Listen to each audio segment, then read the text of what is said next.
A tungsten carbide drill bit, less than a millimeter wide, presses against the glossy surface of a dark, fossilized tooth. With a high-pitched whine, the metal bites into the enamel, kicking up a tiny plume of white powder. This tooth was pulled from the Morrison Formation, a vast sequence of rock laid down during the late Jurassic, about 150 million years ago. We often look at the massive bones of animals like Camarasaurus and assume their size made them masters of their domain. But size is a liability. When the rains stop and rivers evaporate, a 15-ton herbivore cannot simply wait for the weather to change. The skeleton alone cannot tell us where these animals went when the basin dried up. The porous internal bone is overridden by millions of years of groundwater. To track them, we are forced to destroy a piece of the fossil, extracting the chemical isotopes locked permanently inside the enamel. This is a synthesis, built from multiple sites and studies, but the constraints are real. We cannot observe their world directly. We have to read the atomic ghosts left behind. How did an ecosystem of giants survive the punishing extremes of the late Jurassic? For over a century, the sheer scale of these bones dictated how we imagined the ancient world they came from. The early assumption, born in the late 1800s, was simple and seemingly logical. An animal this heavy could not possibly support its own weight on dry land. The reconstruction that followed in museums and popular media was a creature permanently waiting in deep lakes. Surrounded by a lush, infinite, steaming jungle, the late Jurassic was cemented in the popular imagination as a global swamp. A greenhouse world overflowing with soft, aquatic vegetation and limitless water. The dinosaurs were cast as sluggish behemoths, floating in the marshlands because the terrestrial world was simply too harsh for their massive frames. But the evidence for that endless swamp does not actually exist in the rock. To see the real late Jurassic, you have to look past the isolated dinosaur bones and look up at the cliff faces towering above the excavation quarries. This is the Morrison Formation, a massive sequence of sedimentary rock spanning several western states, stretching heavily across Utah and Colorado. The formation is a vertical timeline of ancient climates. The lower layers were laid down first, and the upper layers came later, stacking millions of years of ecological history into hundreds of feet of stone. Trace those stacked rock layers, a sequence geologists call a stratigraphic column, and you can reconstruct the ancient climate step by step. If the late Jurassic had been a continuous, lush wetland, the geologic record would reflect it. We would expect to find thick, black bands of coal, the compressed remains of generations of swamp plants dying and sinking into stagnant, oxygen-poor water. We would find widespread, continuous layers of dark shale. Instead, as we trace the stratigraphy of the Morrison Formation, we see something entirely different. The cliff faces are striped with bands of red and green mudstones, interspersed with thick ribbons of coarse sandstone. The sandstone represents the beds of ancient, winding river channels, while the mudstones represent the broad floodplains that flank them. The most revealing clues are hidden in pale, knobby bands that cut horizontally across the rock face. These are calcisols. Calcisols are fossilized soils, tightly packed with hard nodules of calcium carbonate. They form through a very specific, climate-driven chemical process. When rain falls on a landscape, it dissolves minerals in the topsoil. In a wet, tropical climate, those dissolved minerals wash deep underground or get carried away by flowing rivers to the sea. But in a dry climate, the dynamic reverses. The intense heat of the sun pulls the moisture back up toward the surface. Where it quickly evaporates, the water vanishes into the atmosphere, but the minerals are left behind.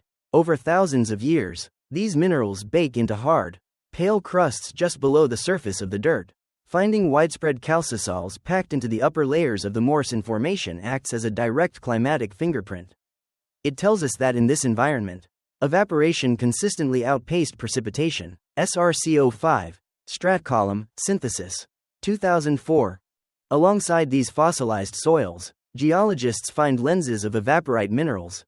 These are the crusty, crystalline remnants of temporary lakes and ponds that dried up completely under a punishing sun. Together, these sedimentary clues dismantle the myth of the Jurassic swamp. The physical evidence reconstructs a very different environment.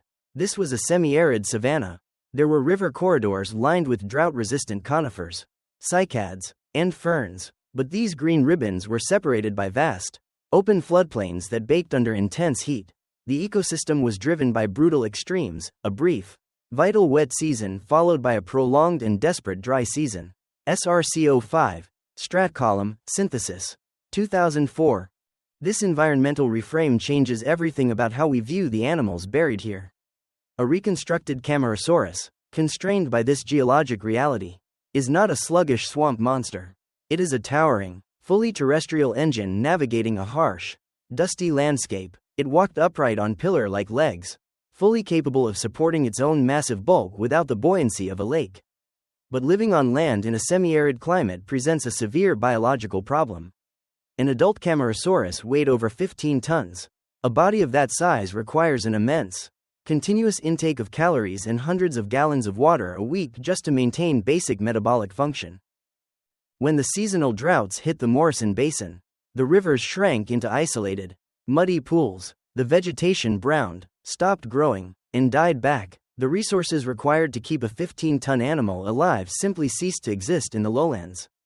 The evidence cannot tell us if these animals felt anxiety as the skies cleared and the waterholes cracked into polygons of dry mud. We cannot know their internal experience, but the rocks prove that the water routinely vanished, and yet the bones of millions of massive dinosaurs are found here. Generation after generation, they survived the dry seasons. If the landscape dried out every year, how did a multi-ton giant find enough water to stay alive? To answer that, we have to look closer, moving from the massive scale of a cliff face down to the microscopic chemistry locked inside a single fossilized tooth. Under the bright, sterile glare of a laboratory light, a single dinosaur tooth rests on a foam pad. It is roughly the size and shape of a heavy, dark spoon, stained deep brown by millions of years of fossilization. This is a tooth from a Camarasaurus, one of the giant herbivores whose bones litter the floodplains of the late Jurassic, about 150 million years ago. A technician leans over the tooth, carefully positioning a tungsten carbide drill bit, less than a millimeter wide, against the glossy surface. With a high-pitched whine, the drill bites into the fossil. A tiny plume of fine white powder gathers around the tip of the bit. In paleontology, gaining new data often requires a sacrifice. This is destructive sampling. Museum collections hold these fossils in trust for future generations, and physically altering them is a heavy decision.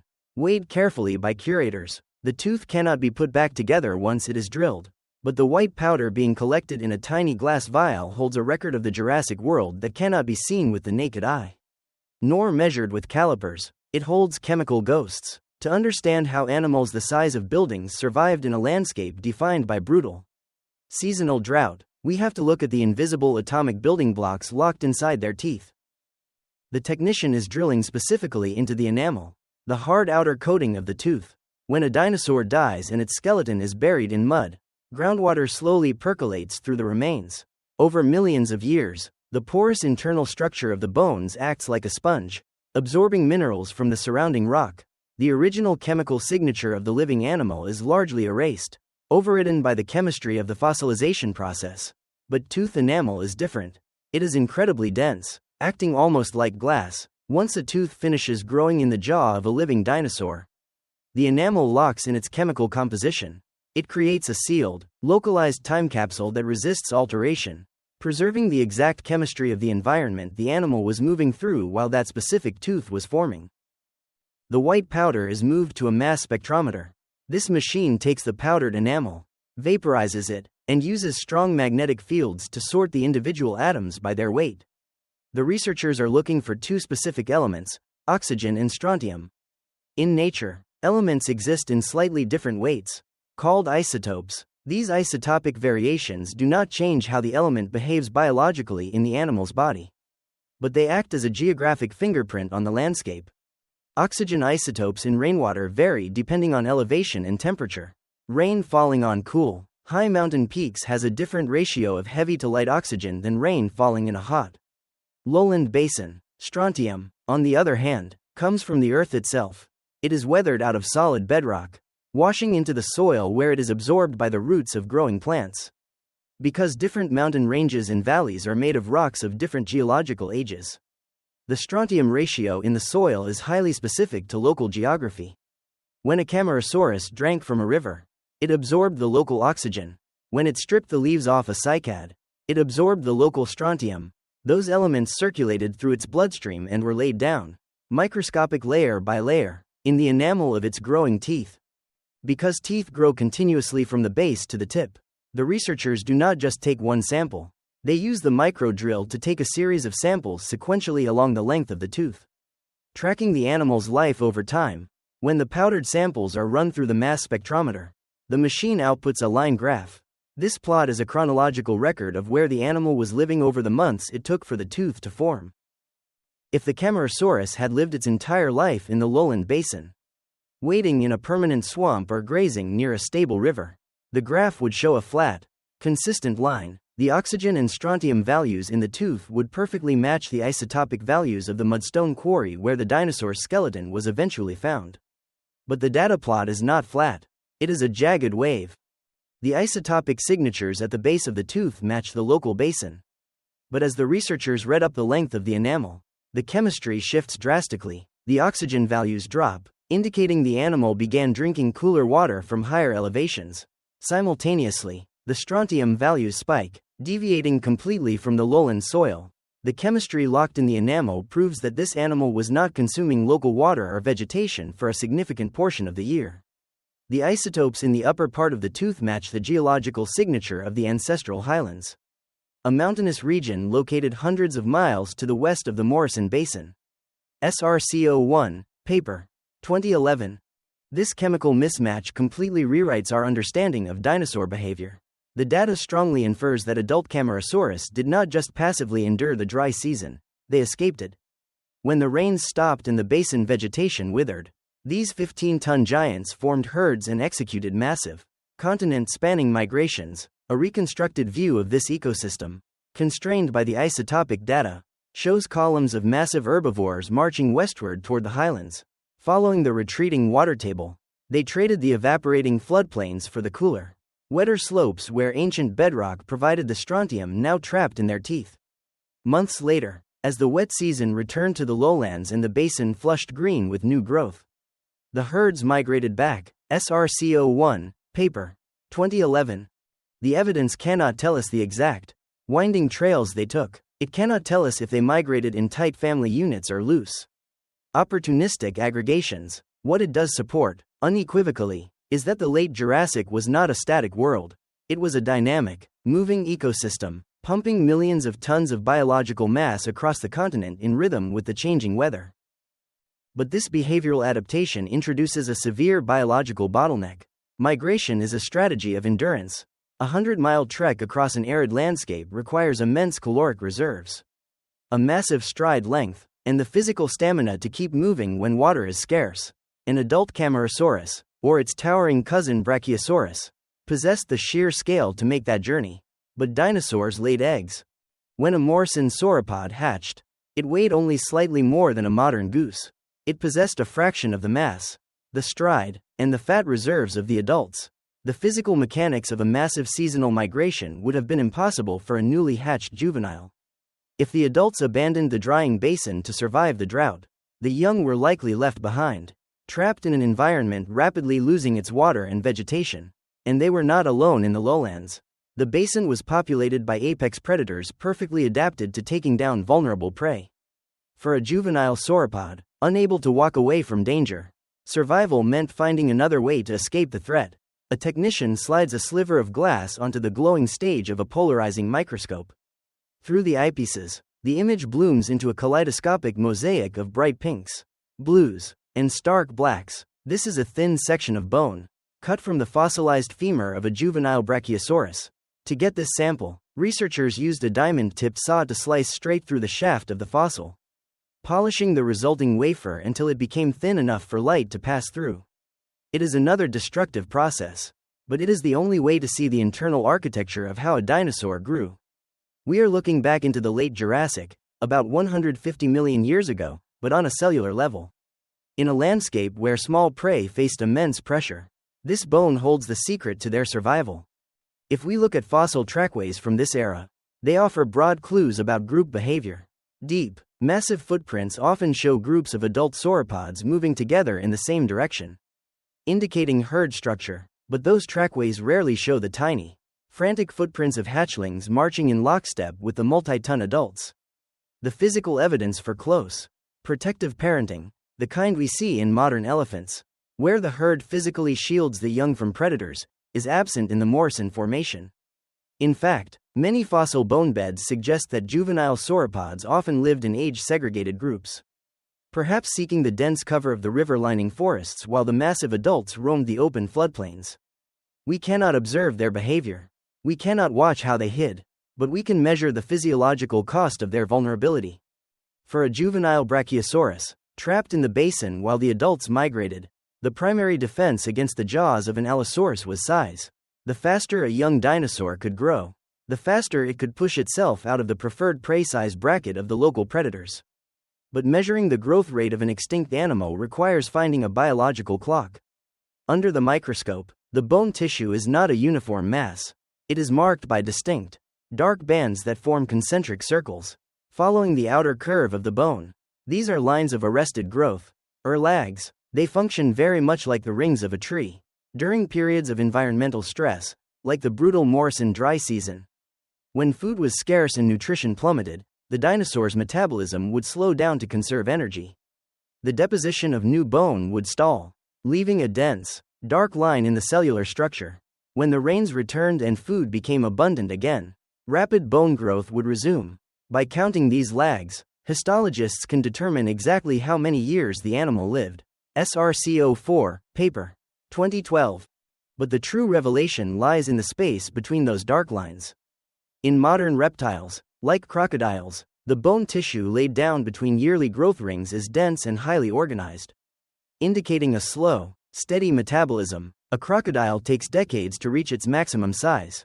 In the thin section of the Brachiosaurus, however, the bone tissue between the lags is a chaotic, porous sponge. It is highly vascularized, meaning it was absolutely riddled with blood vessels when the animal was alive.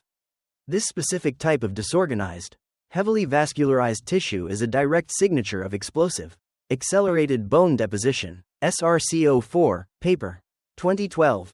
When scientists measure the distance between the lags and calculate the circumference of the bone, they can estimate the mass the animal added each year. The math is staggering. The histology strongly infers that basal macronarians like Brachiosaurus did not grow at the slow, plodding pace of modern reptiles. They grew at rates comparable to modern mammals or birds, packing on thousands of pounds of mass in a single year. From a hatchling weighing less than 20 pounds, a Brachiosaurus could reach several tons in under a decade. SRCO4, paper. 2012. This hyper-accelerated growth was an evolutionary engine driven by the pressures of the environment. A reconstructed view of juvenile sauropod life is not one of slow, peaceful grazing under the watchful eye of a parent. It is a desperate race against time. The juveniles were eating machines, rapidly converting the tough Jurassic vegetation into bone and muscle. Within a few short years, they achieved a bulk that made them too difficult, too heavy, and too dangerous for most predators to tackle alone. Once they reached a threshold size, they gained the physiological capacity to join the adult herds, enduring the grueling seasonal migrations to the western highlands. But not every herbivore in the Morrison Basin was a giant. While the sauropods relied on immense bulk and migration to survive, other plant eaters stayed behind in the drying lowlands, occupying entirely different ecological niches. They did not have the luxury of outgrowing the local predators, nor the stamina to walk away from them. If you cannot run, and you cannot outgrow the threat, you have to fight, and the evidence for how those fights ended is preserved not in the growth rings, but in the traumatic damage left behind on the bones. In a preparation lab, a heavy plaster jacket rests on a metal table. Its top has been cut away, revealing a jumble of reddish-brown fossil bone embedded in hardened sandstone. A technician uses a vibrating air scribe, a tool resembling a miniature jackhammer, to carefully chip the rock matrix away from the bone's surface. As the dust clears, the shape of the fossil pulls us back to the late Jurassic, about 150 million years ago. It is a pubis bone, the central component of the pelvis. Belonging to an Allosaurus, it is a robust piece of anatomy, built to anchor massive leg muscles. But right in the thickest part of the pelvic bone, there is a gaping, conical hole. For decades, we debated the nature of these predators. Were they hyper-aggressive killing machines, locked in constant combat with armored prey? Or were they obligate scavengers, too fragile to risk attacking anything dangerous, merely cleaning up the carcasses of animals that died of drought or disease? Gross anatomy alone cannot settle this. An Allosaurus jaw was lined with serrated teeth clearly built for slicing meat. But teeth can slice a rotting carcass just as easily as they can slice a living animal.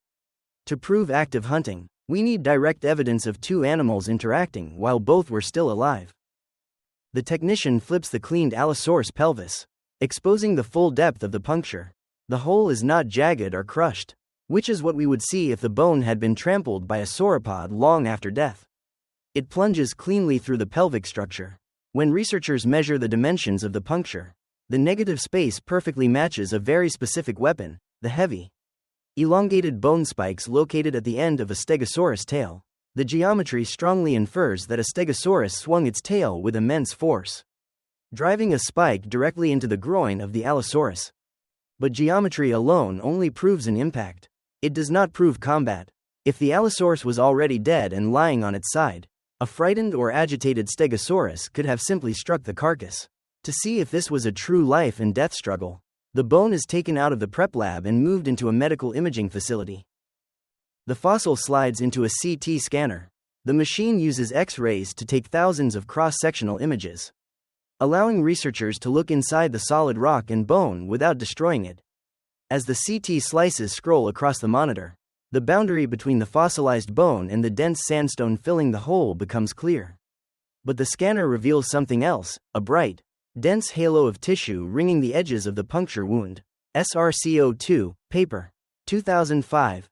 This halo is not normal, organized bone. It is chaotic, highly porous, and aggressively remodeled. In paleopathology, this is known as woven bone. It is the body's emergency response to severe trauma, deposited rapidly to bridge gaps and stabilize catastrophic fractures. Crucially, woven bone only forms when an animal's immune system and blood supply are actively functioning. The CT scan provides direct evidence that the Allosaurus did not die immediately from the strike. It survived the horrific impact of the Stegosaurus spike, lived through the massive internal hemorrhaging, and survived long enough for its body to begin healing the bone around the wound. SRCO2, paper. 2005. This pathology forces a major reframe in how we understand the Morrison predators. The woven bone proves that Allosaurus took massive, lethal risks. It engaged directly with heavily armored, dangerous prey. This was not a passive ecosystem of scavengers. It was an environment of active, violent combat. The predators hunted, and the prey fought back. In fact, a separate discovery of a Stegosaurus neckplate bears a U-shaped bite mark that perfectly matches the jaw geometry of an Allosaurus, indicating mutual, lethal aggression between the species.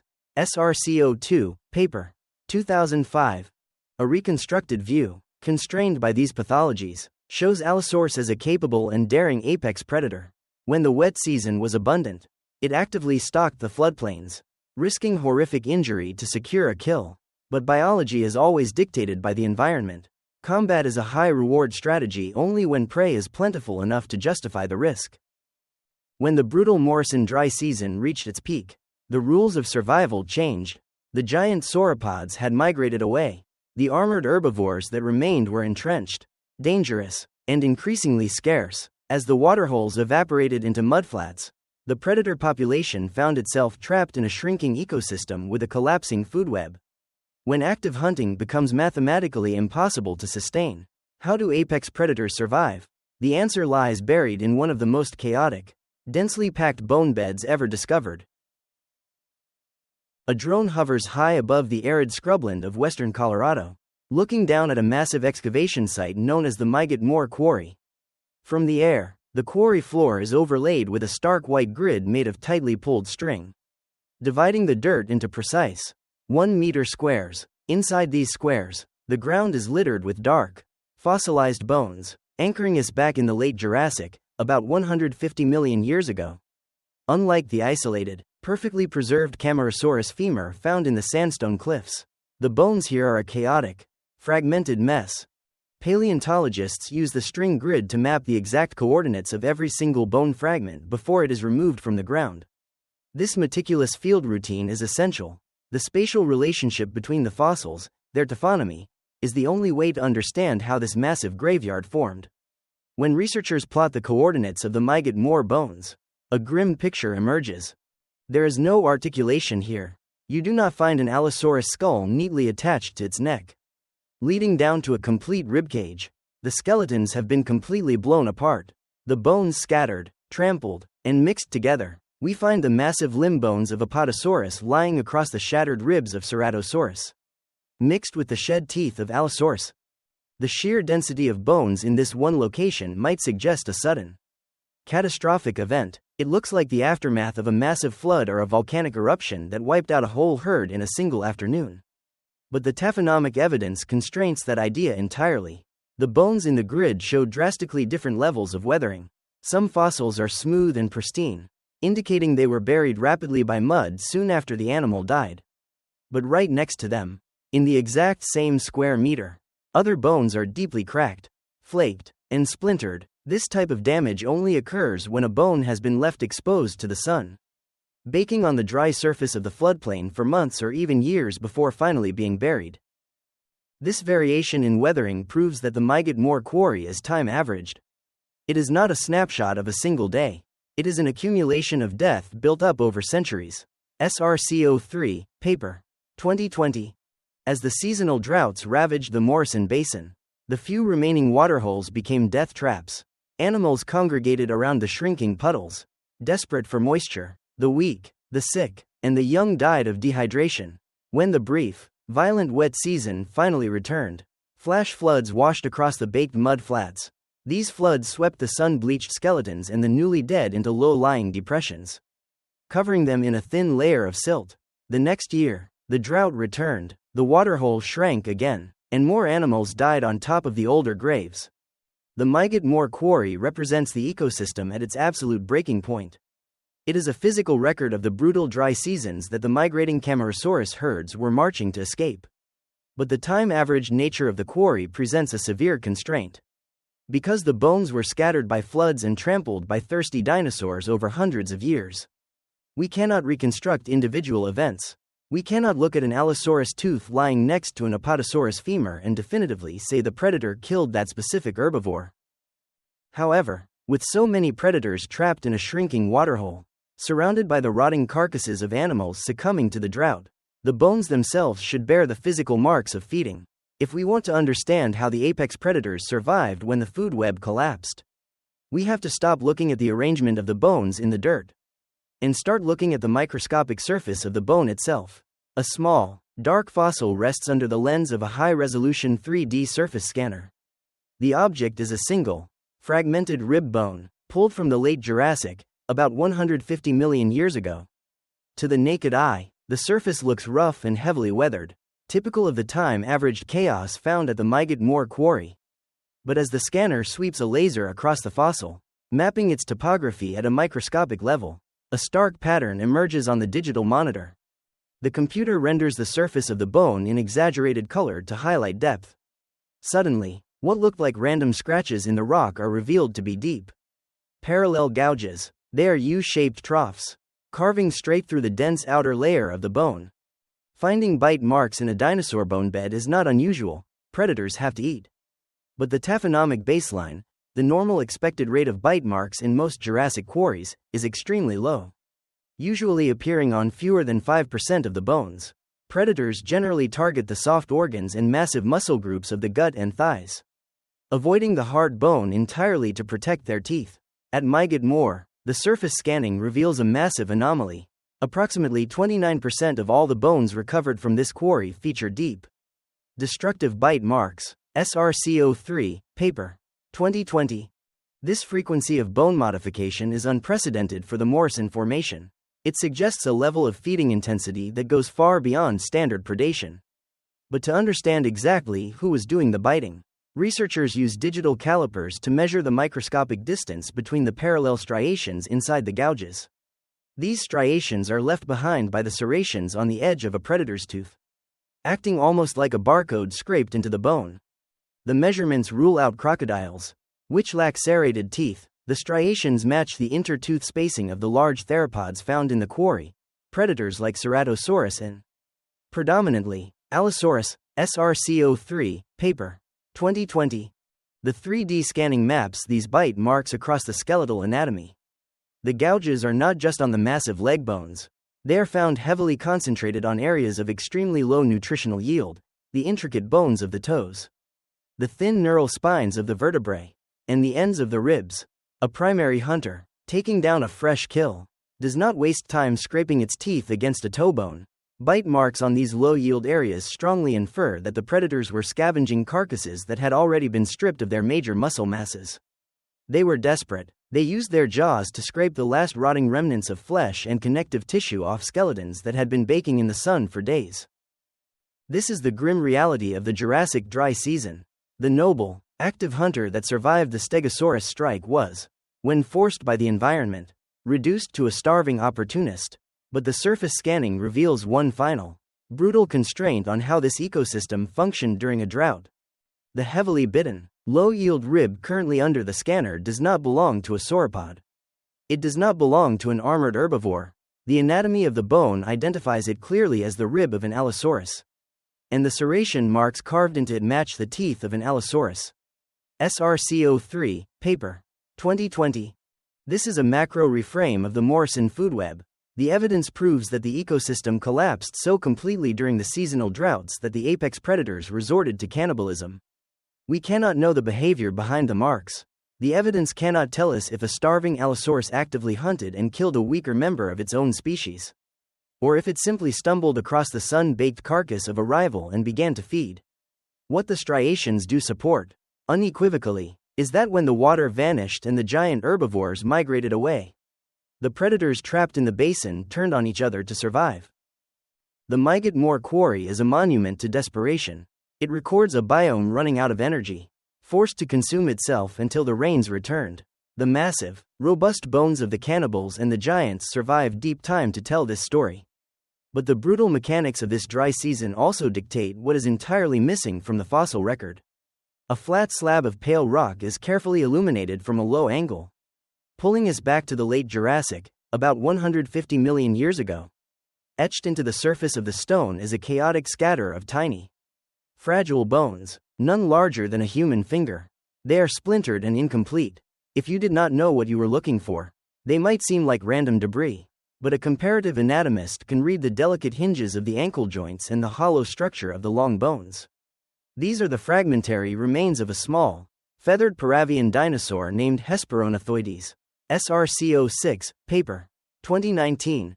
In modern ecosystems, small animals, birds, rodents, lizards, and insects make up the vast majority of the terrestrial biomass.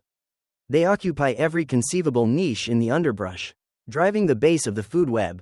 We know from isolated discoveries like this slab that small dinosaurs existed in the Morrison Formation. Hesperonothoides lived in the shadows of the giants, likely darting through the drought-resistant ferns to hunt insects. But fossils of animals this size are exceedingly rare in the late Jurassic rocks. This scarcity is not an absence of life. It is a taphonomic constraint. It is the final consequence of the brutal climate engine that governed the Morrison Basin. The dry season that forced the Camarasaurus to migrate and drove the Allosaurus to cannibalism did not end gently. The geologic evidence of the sandstone river channels strongly infers that the wet season returned violently. When the rains finally broke over the ancestral mountains, massive flash floods roared down into the baked lowlands. These high-energy floods were capable of picking up the 15-ton carcass of a sauropod and burying it under feet of mud, ensuring its preservation for deep time. But a flood of that magnitude is entirely destructive to small, delicate anatomy. The hollow, lightweight bones of a creature like Hesperonothoides were pulverized by the churning rocks and sediment. The high-energy environment systematically erased the small, the fragile, and the light from the fossil record. SRC06, paper. 2019. We are left with an ecosystem viewed through a heavily biased lens, where only the most massive and robust survivors are granted immortality in the stone. We cannot reconstruct the entire food web, the delicate interactions of the underbrush, the exact colors of the feathers, and the sounds these animals made are lost to time. What survives is a matrix of hard evidence, a web of chemical signatures, microscopic growth rings, healed wounds, and cannibalized ribs. When we assemble these scattered, hard-won data points, the myth of the static, endless swamp evaporates completely. The late Jurassic was not a peaceful greenhouse where sluggish giants floated in the water. It was a dynamic, punishing arena. The physical realities of the rock layers prove it was a world defined by extremes. To survive the Morrison matrix, an animal had to adapt its entire physiology to the lack of water. The adults marched hundreds of miles across the continent, their root locked forever in the strontium of their teeth. The juveniles grew at staggering, explosive rates to outpace the threat of predation, and the predators, taking massive risks in the wet season, were forced into a desperate, cannibalistic waiting game when the dry season took hold.